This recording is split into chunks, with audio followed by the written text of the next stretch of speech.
2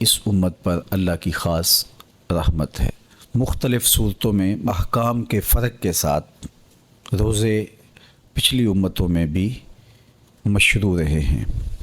کتاب رحمت قرآن مجید سے جو کلمات میں نے آپ کے سامنے رکھے ہیں ان میں یہی ارشاد فرمایا گیا، اے ایمان والو تمہارے اوپر روزے فرض کیے گئے ہیں جس طرح تم سے پہلوں پر فرض کیے گئے، تاکہ تمہیں تقوی کا نور نصیب ہو، تم متقی بن جاؤ، تمہیں پرہیزگاری میسر آئے۔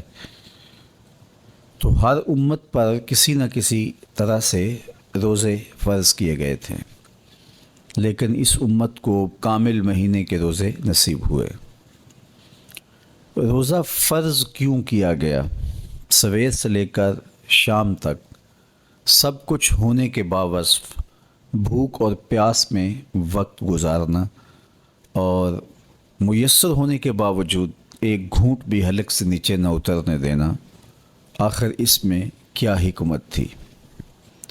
تو یہ بات اچھی طرح سے ہمیں سمجھ لینی چاہیے کہ یہ صرف کھانے پینے کو ترک کر دینا ہی نہیں ہے، بلکہ ان مقاصد جلیلہ کے حصول کے لیے روزہ رکھا جاتا ہے جو مومن کی زندگی کا مقصود ہے۔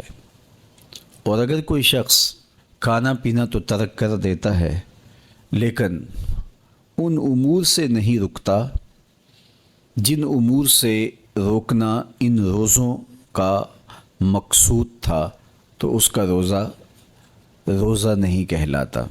میرے اور آپ کے آقا و مولا حضور نبی رحمت صلی اللہ علیہ وآلہ وسلم نے ارشاد فرمایا، من لم یدع قول الزور والعمل به فلیس للہ حاجۃ فی ان یدع طعامہ وشرابہ۔ جس نے جھوٹ اور اس پر عمل کرنا نہ چھوڑا، جھوٹے کام ترک نہیں کیے، اس کا بھوکا اور پیاسا رہنا اللہ کو منظور نہیں۔ اللہ کو کوئی ضرورت نہیں کہ وہ بھوک اور پیاس کاٹے۔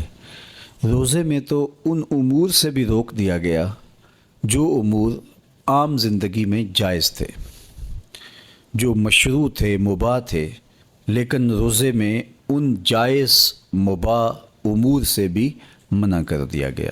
طیب اور طاہر کھانے، خوبصورت مشروب، ان سے روک دیا گیا۔ آپ آب زمزم بھی نہیں پی سکتے جبکہ وہ متبرک پانی ہے۔ شہر مدینہ کی سرزمین میں اگی ہوئی کھجوریں جب پھل دیں اور ان کے رنگ اور ذائقے آپ کو اپنی جانب کھینچیں، لیکن آپ روزے سے ہیں تو شہر مدینہ میں بیٹھ کر شہر مدینہ کی پکی ہوئی کھجوریں بھی آپ نہیں لے سکتے، اس لیے کہ آپ روزے سے ہیں۔ تو روزے میں آپ کو متبرک چیزیں کھانے سے بھی روک دیا گیا، متبرک مشروب پینے سے بھی منع کر دیا گیا۔ تو مجھے بتائیے، جو رب آپ کو متبرک مشروب اور پاکیزہ کھانوں سے بھی ایک مخصوص وقت کے لیے روک رہا ہے، تو جن امور سے عام زندگی میں شریعت اسلامیہ نے ہمیں منع کیا، ہمارے رب نے ہمیں منع کیا، تو اگر روزے کے دوران ہم وہ امور بجا لائیں تو پھر روزے کی مقصدیت حاصل نہیں ہوگی۔ تو اسی لیے فرمایا، جس نے جھوٹ اور جھوٹے کام نہیں چھوڑے، اس کے بھوکا اور پیاسا رہنے کی اللہ کو کوئی ضرورت نہیں ہے۔ تو وہ یہ چاہتا ہے کہ میرے بندے ان امور سے بھی جب رک جائیں گے جن امور سے عام زندگی میں نہیں روکا گیا، تو وہ لازمی طور پہ ان امور سے رکنے کی کوشش کریں گے جن امور سے اسے منع کیا گیا ہے۔ تو یہ تقوی پیدا کرنے کے لیے، حزم و احتیاط پیدا کرنے کے لیے یہ اس کے اوپر روزے فرض ہوئے تھے۔ آپ یہ خیال کر سکتے ہیں کہ بھوک اور پیاس کاٹنے سے کیا تقوی کا حصول ممکن ہے، جو کہ مقصد ہے روزے کا۔ ارشاد فرمایا، تمہارے اوپر روزے فرض کیے گئے ہیں جس طرح تم سے پہلوں پہ فرض کیے گئے۔ کیوں؟ لعلکم تتقون، تاکہ تمہیں تقوی نصیب ہو، اتقاء کی دولت ملے، تم اللہ تعالیٰ سے ڈرنے والے ہو جاؤ۔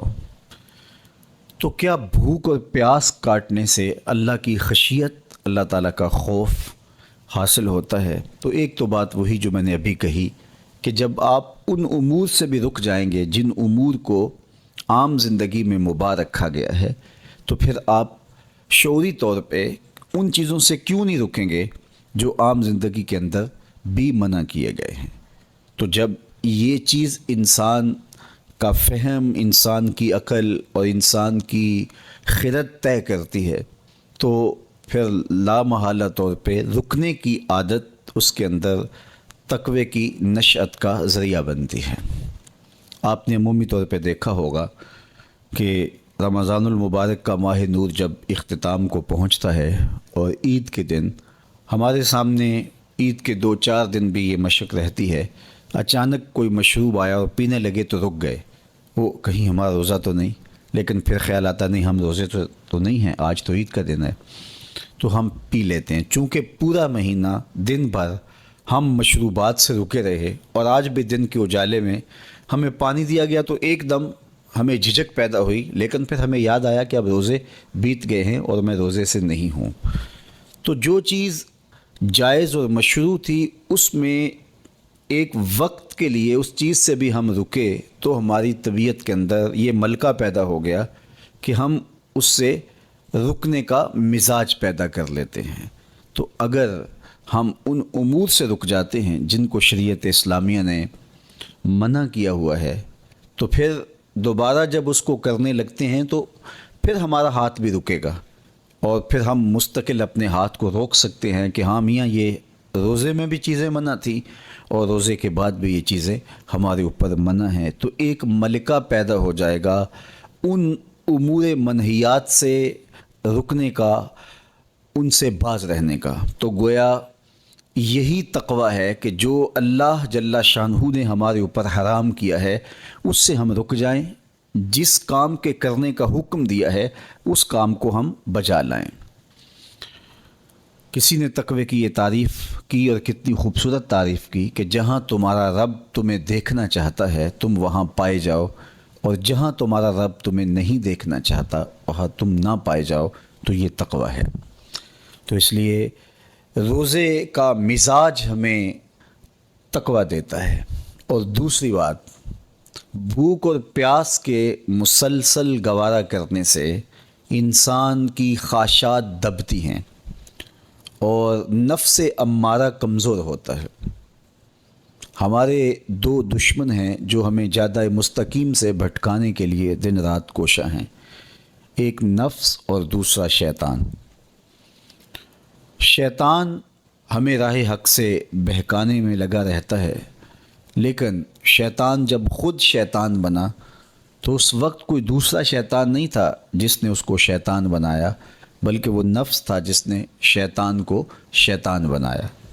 اس نے سر اٹھا کے کہا انا خیر منہ، میں بہتر ہوں، خلقتنی من نار و خلقتہ من طین، مالک تو نے اس کو مٹی سے بنایا اور مجھے آگ سے بنایا، آگ افضل ہے، مٹی مفضول ہے، افضل مفضول کو کیسے سجدہ کرے؟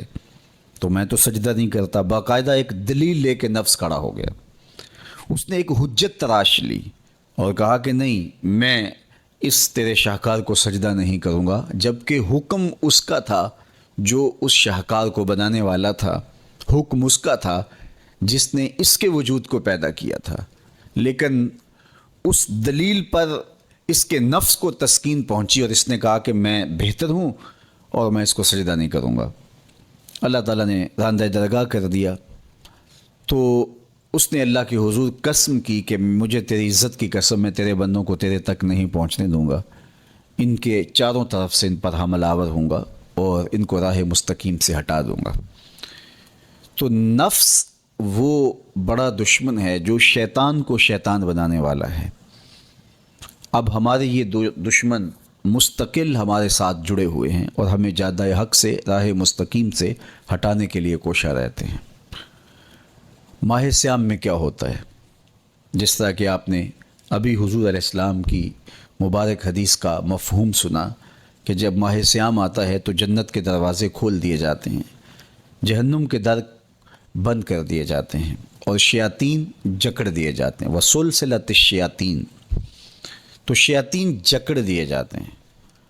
تو ہمارے 2 دشمن تھے، نفس اور شیطان، شیاطین جکڑ دیے گئے، اب ہمارا دشمن نفس موجود ہے۔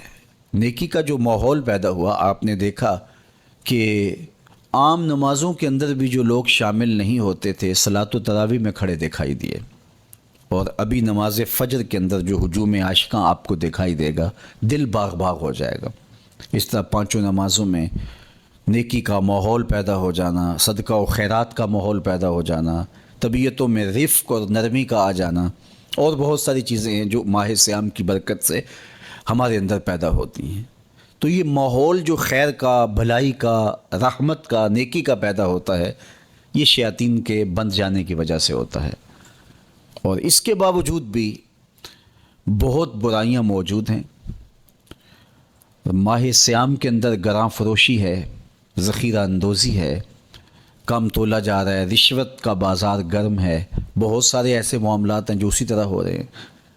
تو جب شیطان بند گیا تو یہ کیوں ہو رہے ہیں؟ نفس موجود ہے۔ تو نیکی کا ماحول پیدا ہو جانا یہ شیطان کے بند جانے کی وجہ سے ہے، اور گناہ کا پھر بھی مسلسل موجود رہنا یہ نفس کے موجود ہونے کی وجہ سے ہے۔ اب ماہ صیام کے اندر ہمارے لیے یہ سہولت ہو گئی کہ ہمارے دو دشمنوں میں سے ایک دشمن باندھ دیا گیا، اور وہ ہے شیطان۔ اب ہمارا مقابلہ صرف ایک دشمن سے ہے، اور